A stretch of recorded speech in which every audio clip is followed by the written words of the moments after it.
क्या चल रहा था आप लोगों का टॉपिक? मानक और अमानक वर्ण। ध्यान दें, देखिए मानक वर्ण और अमानक वर्ण क्या है, इसके विषय में हम आपको बता रहे थे। तो अमानक वर्ण वह वर्ण है, ठीक, जिसकी मान्यता अब नहीं है लिखने के लिए। हमने उस दिन आपको यही बताया कि अमानक वर्ण वही है अब जिसकी लिखने की मान्यता परिवर्तित हो गई।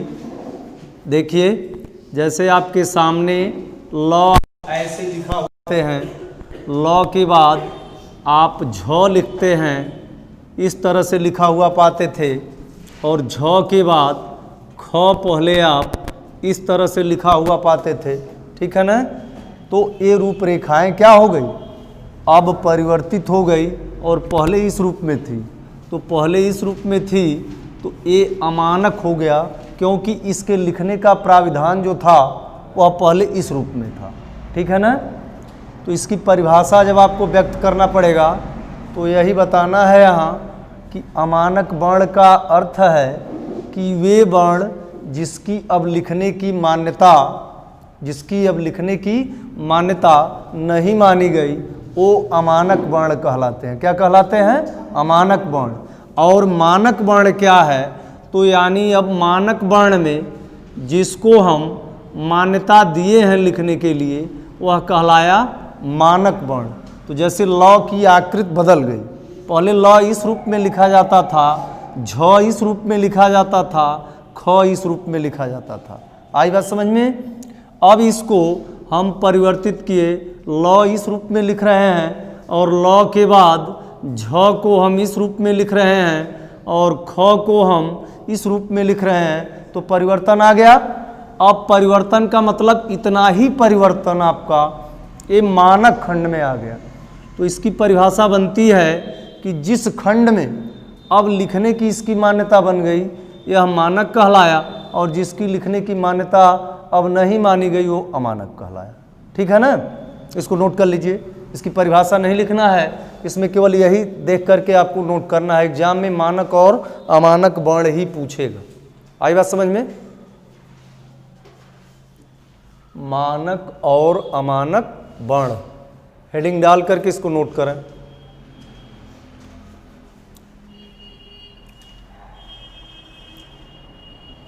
आगे बलाघात और वर्णों का उच्चारण स्थान जो आपको था ये बताया गया है कि नहीं? हो गया है। तो अब इसमें कुछ बचा नहीं ना। इसके पहले महाप्राण और अल्प प्राण के बारे में बता दिए थे, और वर्णों के उच्चारण स्थान जो थे कंठ, ताल, मूर्धा, ये लिखे हैं कि नहीं? नोट कर लिए हैं। तो ये आपका पहला टॉपिक अब यहीं जो है समाप्त होता है। और जिन लोगों को मतलब मान लीजिए हम आप लोगों में से आए और नहीं इसको पूरा कर पाए हैं तो ले करके इन लोगों से कंप्लीट कर लीजिएगा, फिर हम आगे समझा रहे हैं, ठीक। इसकी मान्यताओं का यही आधार है। इसको जब आप समझ गए, मिटा दें।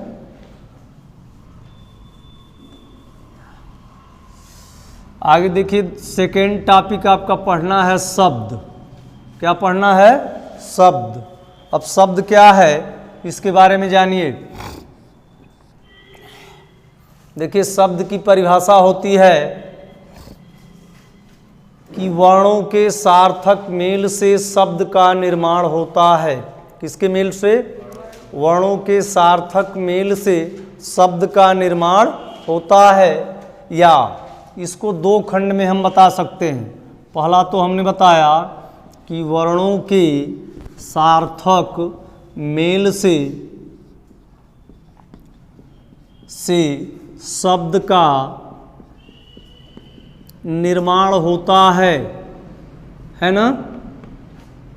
दूसरे खंड में अगर इसकी परिभाषा आपको जानना है तो आप इसको ऐसा भी लिख सकते हैं कि एक या अनेक वर्णों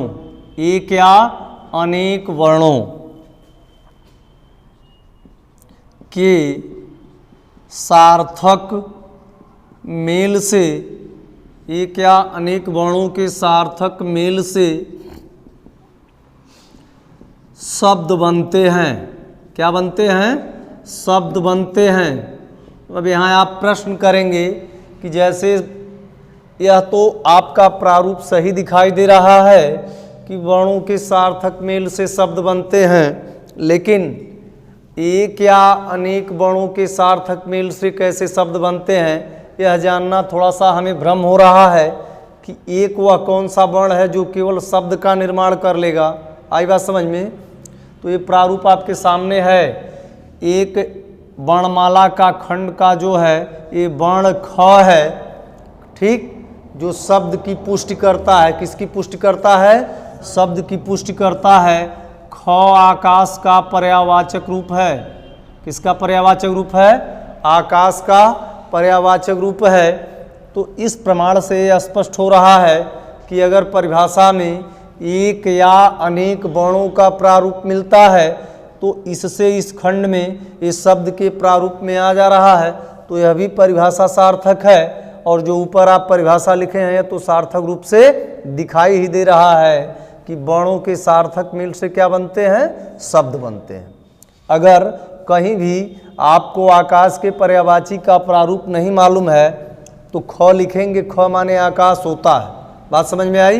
ये संस्कृत भाषा से हिंदी में लिया गया है। और खगेशु शब्द का नाम सुने हैं ना?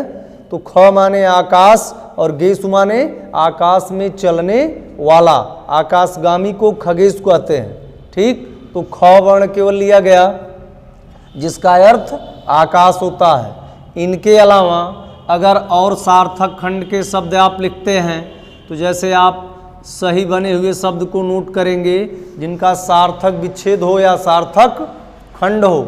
जैसे विद्यालय है, विद्यालय के बाद आपने नोट किया विद्यार्थी, विद्यार्थी के बाद आपने लिखा पुस्तकालय, पुस्तकालय के बाद आपने लिखा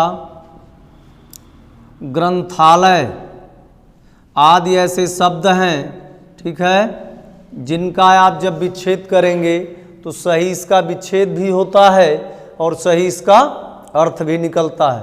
तो दोनों खंडों से ये पता चल रहा है कि सार्थक मेल से ही शब्द का निर्माण होता है।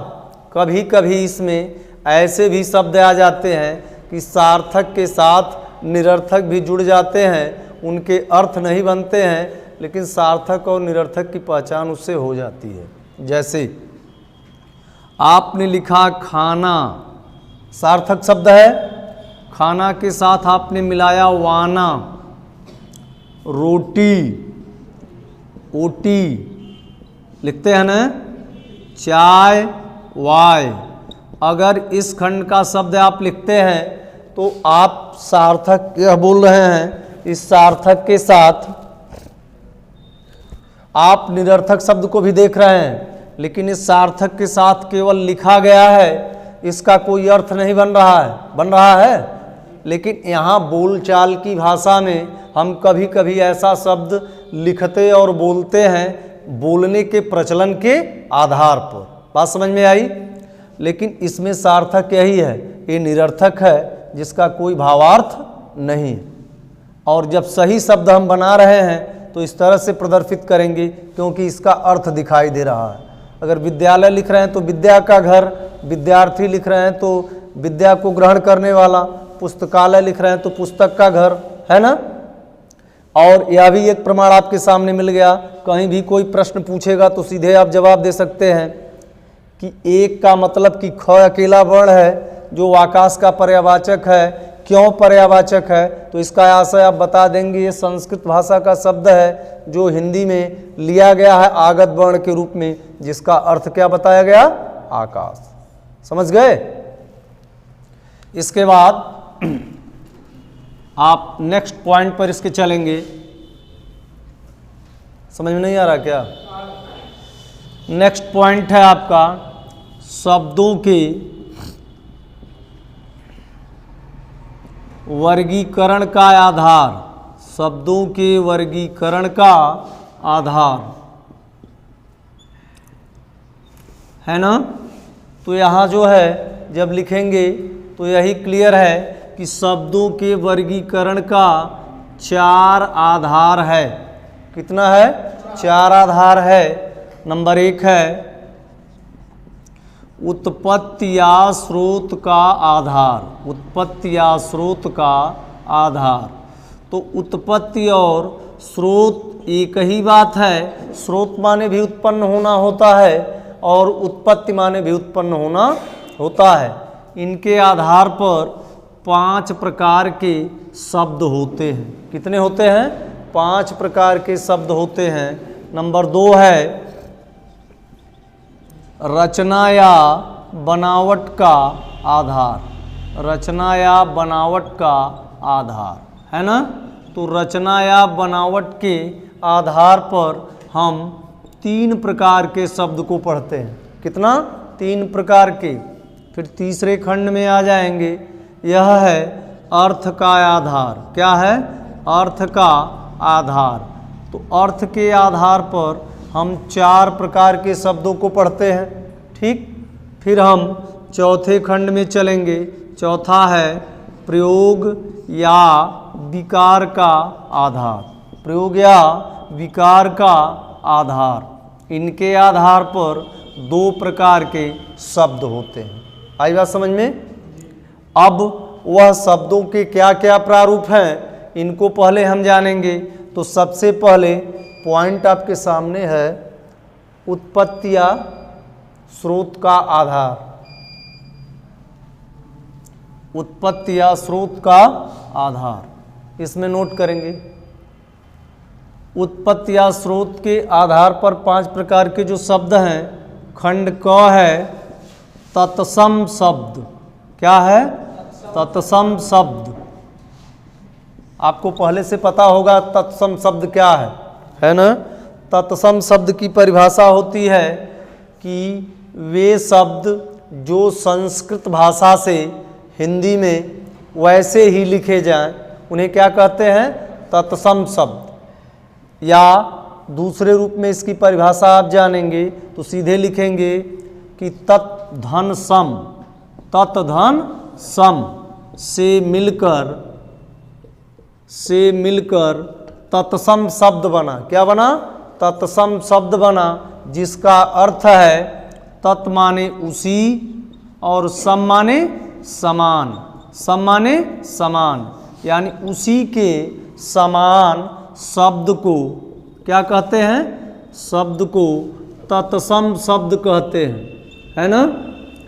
अब तत्सम शब्द कहते हैं इन्हें, इनमें आने वाला जो शब्द है एग्जाम्पल में जैसे आप पढ़े हैं अग्नि, पढ़े हैं ना। अग्नि के बाद आपने पढ़ा वत्स, वत्स के बाद आपने पढ़ा आम्र, आम्र के बाद आपने पढ़ा भ्रमर, भ्रमर के बाद आप मयूर, मयूर के बाद इसमें आपने लिखा पुष्प, पुष्प के बाद आपने लिखा सूर्य, है ना। आदि ऐसे शब्द आ जाते हैं। इसमें एक नवीन परिवर्तन आपके सामने है कि हिंदी वर्णमाला के छ, त्र, अज्ञ और स्र, हिंदी वर्णमाला के छ, त्र, अज्ञ और स्र से भी बने हुए जो शब्द होते हैं वह कहलाते हैं तत्सम शब्द। जैसे आपने लिखा अक्ष, अक्ष के बाद आपने लिखा नक्षत्र, नक्षत्र के बाद आपने लिखा अज्ञान, है ना। अज्ञान के बाद आपने लिखा अश्रु। तो इस तरह के बने हुए जितने शब्द आपके सामने हैं सब देखिए शब्दों में छ, त्र, अज्ञ और स्र मिल रहे हैं। ये संस्कृत भाषा में परिवर्तित हो गए क्योंकि तत्सम की सबसे बड़ी यह पहचान आपको मिली, छ, त्र, अज्ञ और स्र इसमें पाए जाते हैं। आई बात समझ में? जब यही शब्द छ के स्थान पर ख के रूप में बदल जाए वर्ण और त्र के स्थान पर त वर्ण हो जाए और अज्ञ के स्थान पर न वर्ण हो जाए, ठीक है, और स्र के स्थान पर दंत स हो जाए तो इसमें परिवर्तन हो जाता है। परिवर्तन यह हो जाता है जब अक्ष का परिवर्तन हो जाएगा ख के रूप में तो अक्ष से यह आँख हो जाएगा। क्या हो जाएगा? आँख। नक्षत्र है तो नक्षत्र का नखत हो जाएगा। क्या हो जाएगा? नखत हो जाएगा। छ की जगह पर ख हो जा रहा है, त्र की जगह पर त। अज्ञान है तो अजान लिखा जरूर जाता है, लेकिन उसका सही शब्द है अनजान। क्या है? अनजान। इसलिए यहाँ पर यह न के रूप में बदल गया, अनजान हो गया। ठीक। फिर इसके बाद अश्रु है तो यानी श्र की जगह पर क्या हो गया? दंत स। तो यह परिवर्तित होकर के अश्रु का आंसू हो जाएगा। क्या हो जाएगा? आंसू हो जाएगा। तो इसी प्रकार से यह परिवर्तित हुआ। तो अगर इस खंड में मिला तब तक ये तत्सम रहा, जब इस रूप में परिवर्तित हुआ तो ये क्या हो गया? तद्भव हो गया। बात समझ में आई? इसके बाद नेक्स्ट पॉइंट पर चलिए। नेक्स्ट पॉइंट आपका है तद्भव शब्द। क्या है? तद्भव शब्द। दूसरा तो तद्भव शब्द क्या है इसको जानेंगे। तद्भव का पहले अर्थ। ठीक। तो जैसे पहले में आप पढ़े हैं उसी खंड से इसमें भी चलेंगे। तद माने उसी और भव माने उत्पन्न होना। तद माने उसी और भव माने उत्पन्न होना। तो उसी से उत्पन्न शब्द को तद्भव शब्द कहते हैं। ठीक। या आप परिभाषा दूसरे रूप में बोलते हैं कि जो शब्द संस्कृत भाषा से हिंदी भाषा में बदलकर लिखे जाते हैं, उन्हें हम तद्भव शब्द कहते हैं। क्या कहते हैं? तद्भव शब्द कहते हैं।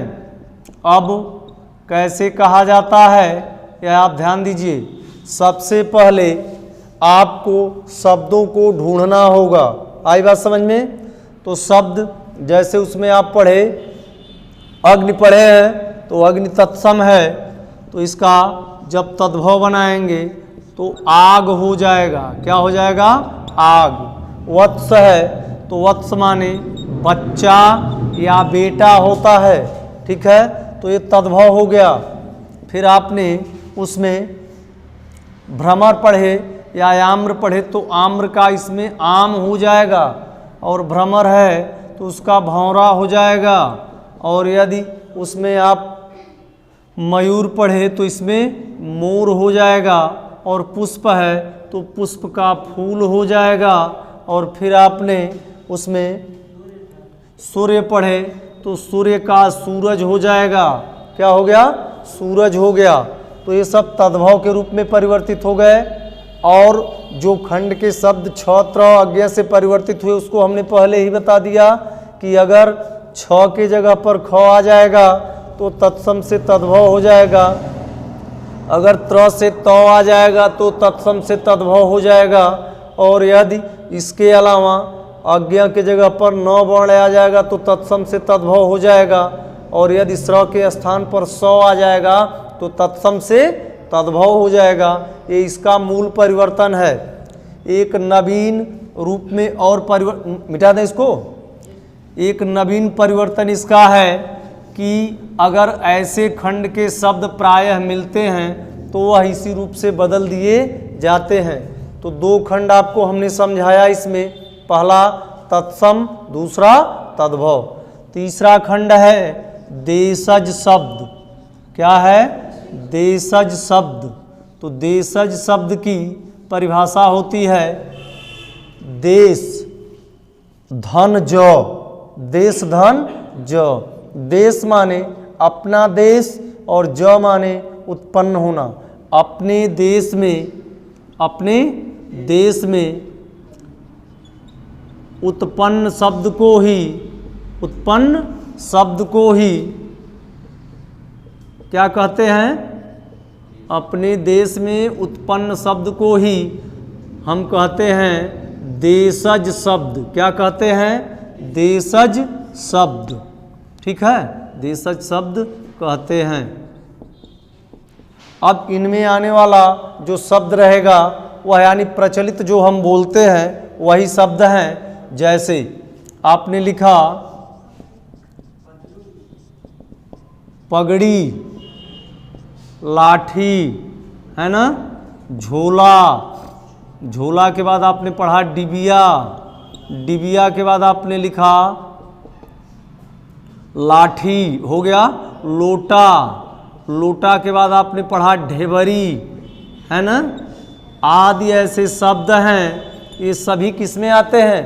ये देशज शब्द में आते हैं, क्योंकि ये देशीय भाषा के खंड के रूप में बोले जा रहे हैं, जो कहलाते हैं देशज शब्द। तो 3 खंड आपको हमने बताया, तत्सम, तद्भव, देशज। आई बात समझ में? चतुर्थ खंड पर चल रहे हैं। चौथा है विदेशज शब्द। क्या है? विदेशज शब्द। विदेशज शब्द का दूसरा नाम है आगत शब्द। क्या नाम है? आगत शब्द। तो यहाँ इसको आप नोट कर सकते हैं और लिखेंगे आगत शब्द, ठीक। इसकी परिभाषा होती है वे शब्द जो दूसरी भाषा से आकर, वे शब्द जो दूसरी भाषा से आकर हमारे हिंदी भाषा में स्वीकार किए गए, वे शब्द जो दूसरी भाषा से आकर हमारे हिंदी भाषा में, हमारे हिंदी भाषा में स्वीकार किए गए हैं, स्वीकार किए गए हैं, उन्हें हम क्या कहते हैं? विदेशज शब्द कहते हैं। या विदेशज शब्द के अलावा इन्हें आगत शब्द भी हम कह सकते हैं। क्या कह सकते हैं? आगत शब्द कहते हैं, ठीक। इनमें आने वाले अनेक भाषाओं के अलग अलग शब्द हैं। सबसे पहले इसमें फारसी भाषा का नाम आया, फारसी भाषा के बाद अंग्रेजी भाषा का नाम आया, अंग्रेजी भाषा के बाद अरबी भाषा का नाम आया, और अरबी भाषा के बाद पुर्तगाली भाषा का नाम आया, और पुर्तगाली भाषा के बाद इसमें आपका चीनी भाषा का नाम आया, और चीनी भाषा के बाद जापानी भाषा का नाम आया, है ना, और जापानी भाषा के बाद इसमें आपका तुर्की भाषा का भी नाम आया है। तो ऐसे भाषाओं के आगत शब्दों को इन्होंने स्वीकार किया। जैसे फारसी भाषा में आप चले, ठीक है, तो फारसी भाषा का शब्द है जैसे आमदनी, आमदनी, ठीक है। इनके अलावा पहले आप शब्द पढ़ते थे गिरफ्तार। क्या पढ़े? गिरफ्तार। तो यह फारसी भाषा में लिया गया था, ठीक है। फिर हम अरबी भाषा में आए। अरबी भाषा के ऐसे आदि शब्द मिलेंगे, जैसे आपने पढ़ा दरोगा, दरोगा के बाद आपने पढ़ा मौसम। क्या पढ़े? मौसम। क्या चीज? हाँ, यहाँ ध्यान दीजिए।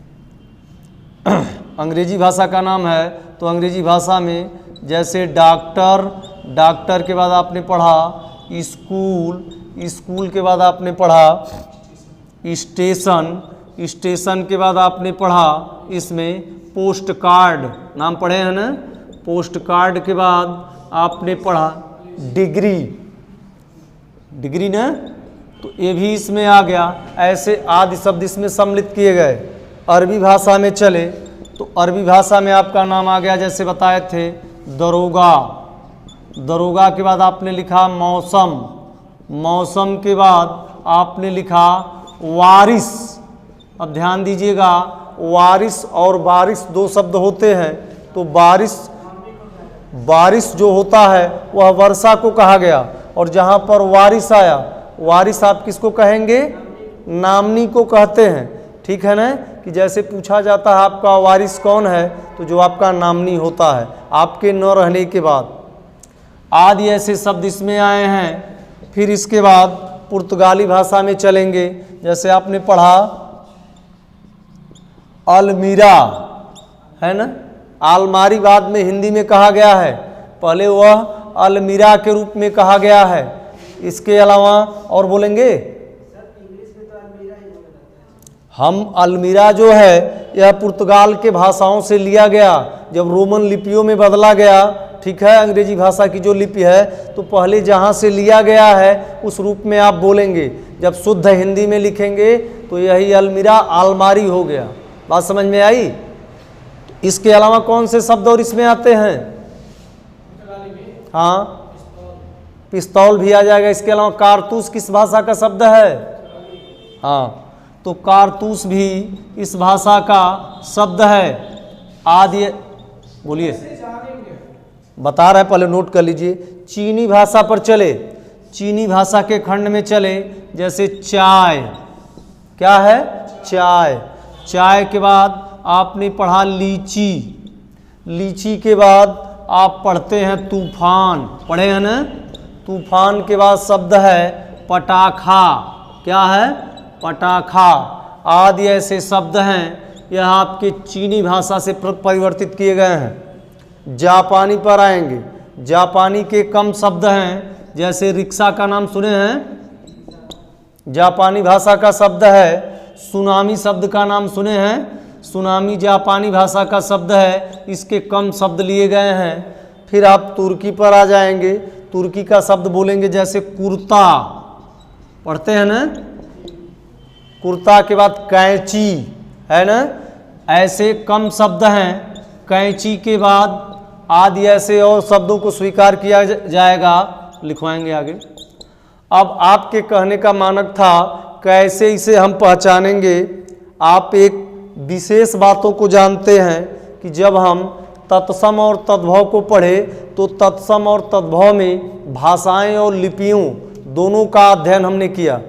जब फारसी भाषा को हमने पढ़ा या अंग्रेजी भाषा को हमने पढ़ा तो इसका नाम क्या लिखा गया? आगत भाषा। क्या लिखा गया? आगत भाषा। यानी इनके टर्म केवल क्या रहे कि जब वहाँ से अफगान और इराक देश से होते हुए मध्य एशिया में जो हम भारतवासी आकर के रहे, उनको केवल भाषाई ज्ञान वहाँ का था, वह लिपियों को लेकर के नहीं आए, केवल भाषाओं को लेकर के आए और प्रचलित जो जिस भाषा के शब्द थे उसको उन्होंने आकर के केवल यहाँ प्रदर्शित किए और प्रदर्शित करने के बाद ये बताए कि इनका ये रूप है, इनको इस रूप में हम जान सकते हैं। तो जानने का इसका मूल बेस अब यही है कि इसको एनसीईआरटी ने माना कि पहले यह अरबी भाषा है या फारसी भाषा है, अब क्या है, तो इस पर थोड़ा सा आपको हमको अध्ययन करना पड़ेगा। अध्ययन का मतलब इसके ज़्यादा से ज़्यादा शब्दों को क्या करना पड़ेगा? याद करना पड़ेगा, ध्यान देना पड़ेगा, क्योंकि इसके लिए ये ट्रिक नहीं है कि इसमें क्या कैसे परिवर्तित किए गए कि जो इसमें आ गए। अब जैसे मान लीजिए गिरफ्तार है, तो गिरफ्तार शब्द फारसी में है तो फारसी में रहा है और रहेगा भी। अभी आप पढ़ते हैं, जैसे पुलिस शब्द का नाम सुने, पुर्तगाली शब्द में आप लिखे नहीं ना है, पुलिस शब्द किताबों में मिलता है कि पुर्तगाली भाषा का शब्द है और बाद में अंग्रेजी में स्वीकार कर लिया गया। अब आप पढ़ते हैं तो पुलिस अंग्रेजी में स्वीकार कर लिया। तो ये चीज़ें आगत भाषाओं का शब्द है, इसको आप पढ़ेंगे, अध्ययन करेंगे, तभी इसका सुनिश्चित आप आधार बता पाएंगे। समझ गए ना? क्योंकि आगत का मानक यदि बना होता, सभी भाषाओं की लिपियों का अध्ययन किया गया होता, तो सुनिश्चित उन शब्दों को बदला जाता।